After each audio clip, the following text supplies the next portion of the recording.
Hi there, my name is Melissa and welcome to my True Coach account. For those of you who don't know me, I would like to share a brief introduction on myself and my background. I have been practicing as a personal trainer and a health coach for over the last 13 years. I am a former TRX coach at Equinox and I am now the co-owner of the Superhuman Studio located in downtown Toronto. For my background, I have a science kinesiology degree with an advanced practicum in exercise testing and prescription. I am certified in precision nutrition, functional movement systems, and dynamic neuromuscular systems. I am also a mobility specialist through functional range and conditioning and will soon be a fascial stretch therapist. I am skilled in Olympic lifting, I am an animal flow practitioner, and I am also certified in both beginner and advanced kettlebell training. I fell in love with movement at a very young age. I started martial arts when I was 5, and I continued for 17 years. I have a 3rd-degree black belt in Taekwondo and a black belt in Hapkido, and I have continued to move ever since. Without further ado, I would like to start with today's lecture. We're going to talk about supercompensation and its relationship with training consistency, along with the differences between training and exercising. Let's get to it. So for today's lecture, I'm going to break it up into 2 parts. Part 1 is we're going to talk about supercompensation and its relationship to training consistency. Part 2, we're going to talk about the differences between training and exercising. So starting with part 1. Before we jump into supercompensation, I want to talk about adaptation. You've probably heard the saying that our bodies adapt to what we put it through, and this is very true. Take a runner, for example. If you were to become a runner or practice being a runner and you were consistent with your running, over time your body is going to adapt to that stimulus and it's going to become, or you're going to become, a better runner. You're going to be able to run faster in time, you're going to be able to run longer in time, and your body will become more efficient in that pattern. We see this the same way in weight training. If you're consistently lifting weights over time, your body is going to become a better mover, your body is going to become more efficient in those patterns, and your body is going to become stronger over time. We also see this with athletes. Athletes that practice their skills consistently, daily, multiple times a day, tend to perform better on the court. We also see this with posture. People who live a sedentary lifestyle over time tend to, in a seated position, sit in a more forward position and tend to develop this kyphotic, lordotic posture. Okay? So moving this forward to supercompensation. The definition of supercompensation is our body's adaptive response to a training program. It also refers to the work to rest ratio, which we want to keep balanced so that we can keep a consistent and comfortable progression over time to achieve your goals.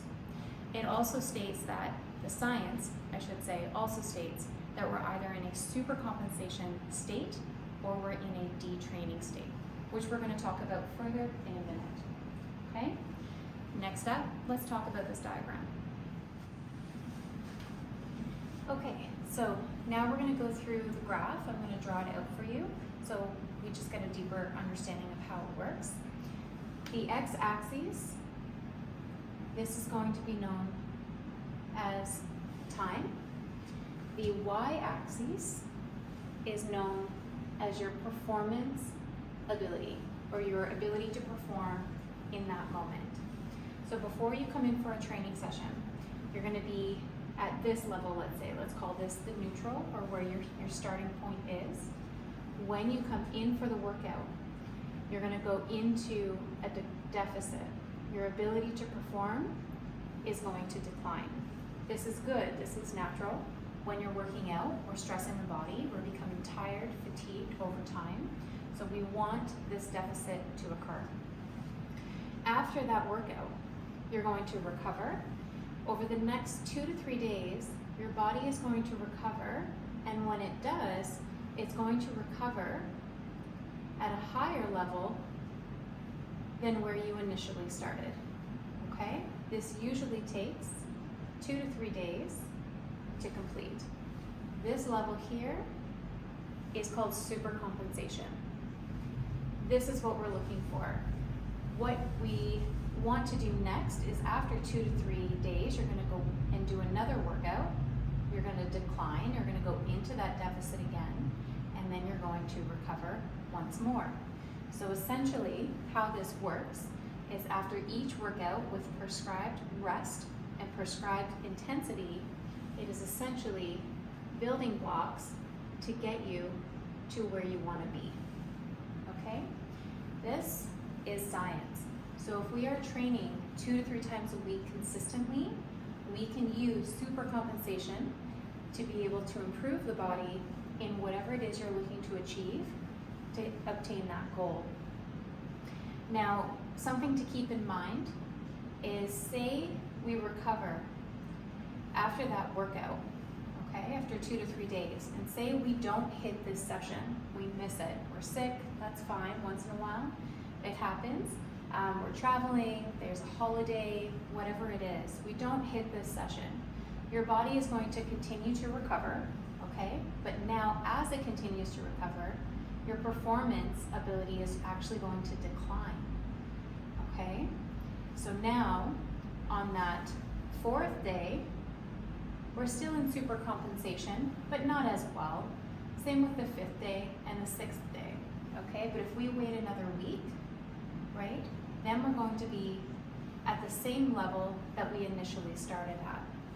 So again, you know, training consistency is important. If we're training every, I would say 2 to 4 days, then we're able to take really good use and advantage of supercompensation, okay? When we're missing workouts, that's when things start to get much more challenging, when we start to spin our wheels.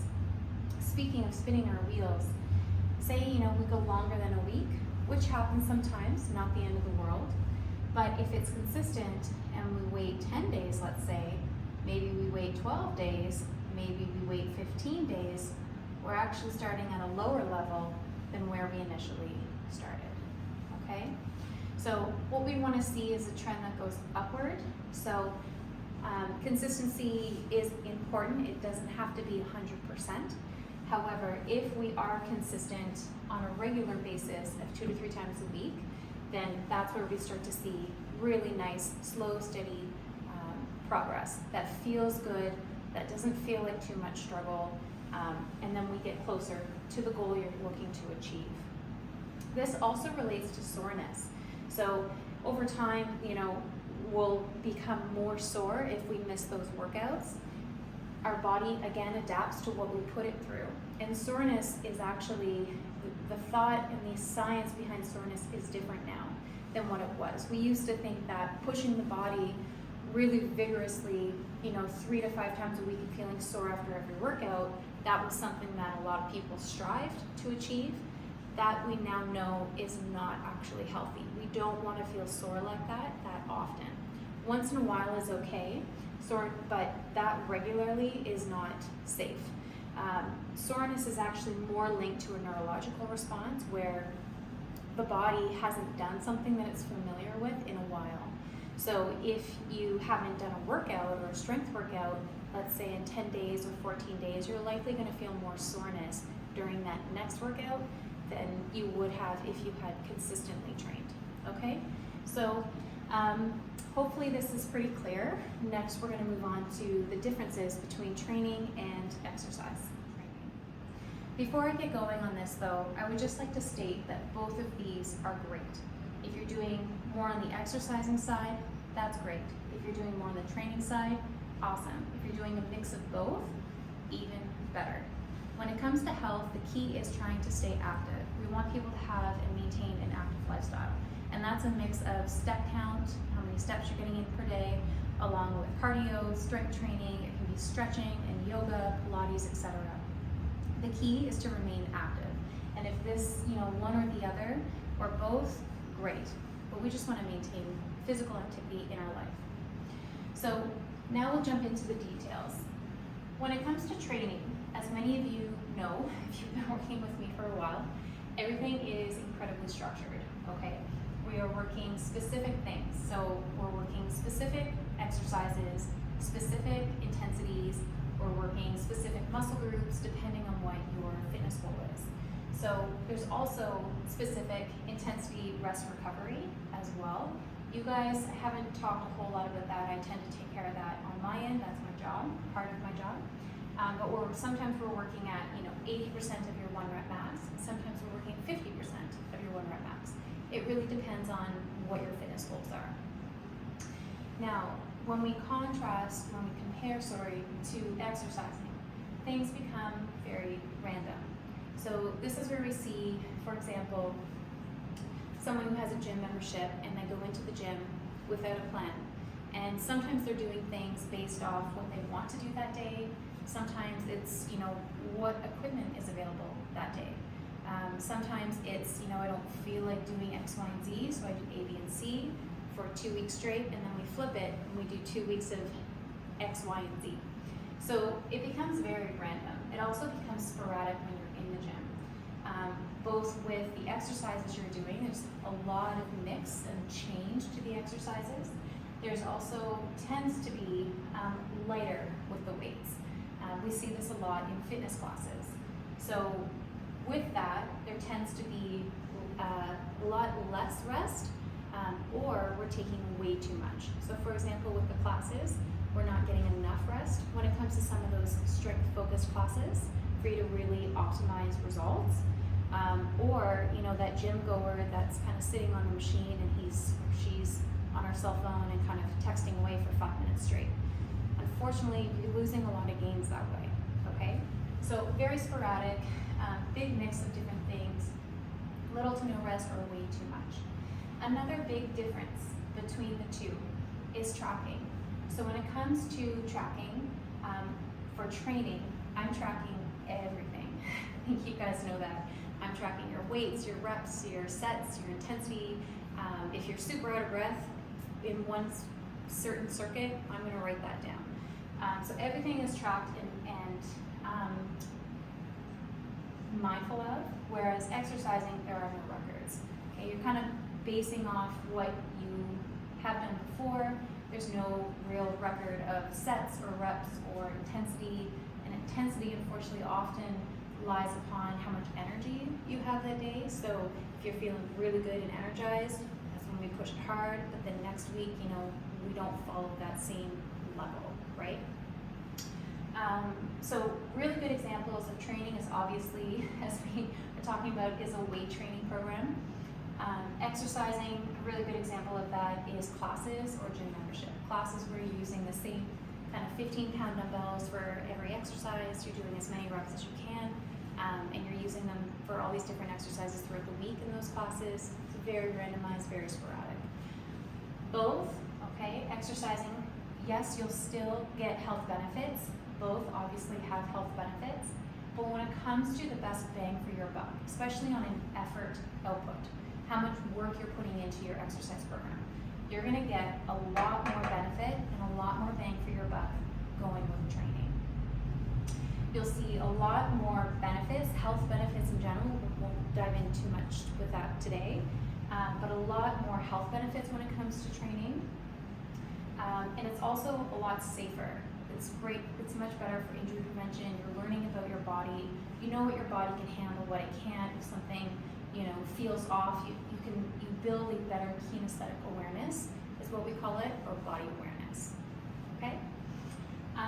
What I like to see when it comes to training, obviously after our supercompensation discussion, we need to see 2 to 3 workouts per week. That's ideal.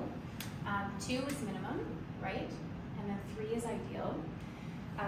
But guidelines state anywhere between 2 and 5 workouts per week. If you're exercising, the difference is you're going to need 3 to 5 for sure to be able to achieve the goals that you're looking for. Okay, because this is a lot less structured. It's a lot less specialized and geared toward your goals. So you're going to be putting in a lot more effort for the same kind of amount of result. There's one outlier, there's one exception, and those of you who have been working with me for a while can probably guess what this is. But I'm going to write it down.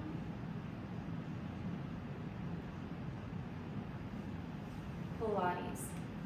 Pilates is that one exception because it is is a specific form of strength training geared towards the core through stability, which is how I train all of my clients at the studio, focusing on core stability along with posture.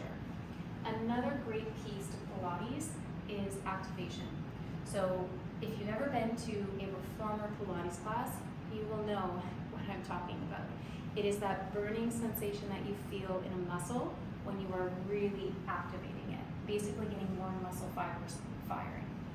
So Pilates, not only is it a structured core strengthening, posture strengthening program, it's also great for activation, but it also there's also levels. Especially on the reformer, you can now increase loads. You can make things more challenging, less challenging, and you can progressively overload, same as you would with a training program on the reformer, okay? So Pilates is that one exception. Pilates is also famous for complementing structured workouts. So your training, for example, will make you better at Pilates, and Pilates work will make you better at your training. So mixing a little bit of Pilates in there with your strength training workouts goes a long, long way. So I'm a big fan of Pilates. I think it's very helpful when it comes to strength training and getting to know your own body. Overall, again, both are great. One, you put in more effort, one, you get more benefit. One is a lot more structured, takes a little more consistency, but less effort over time compared to the other, okay? What I like to encourage clients to do is a mix. I'd like to see all clients at least 2 times a week, whether you're training with me in person or online or through the app. 2 to 3 times a week is ideal. Throw a Pilates workout in there once in a while. Do your cardio separately, a couple times a week, mobility stretches throughout the day or nightly morning stretching. The mix of all of that together is what really yields a beautiful, well-rounded, holistic program, okay? So that concludes everything today that I wanted to talk about. Please be nice to me. This is my first lecture. I hope things went pretty smoothly. If anything is unclear, please let me know. Send me an email. Those of you I see in person for training sessions, feel free to ask. I'm happy to go deeper into the science on this stuff if you like. Let me know. But that's it for today, and until next time, I hope you all have a wonderful week. Take care.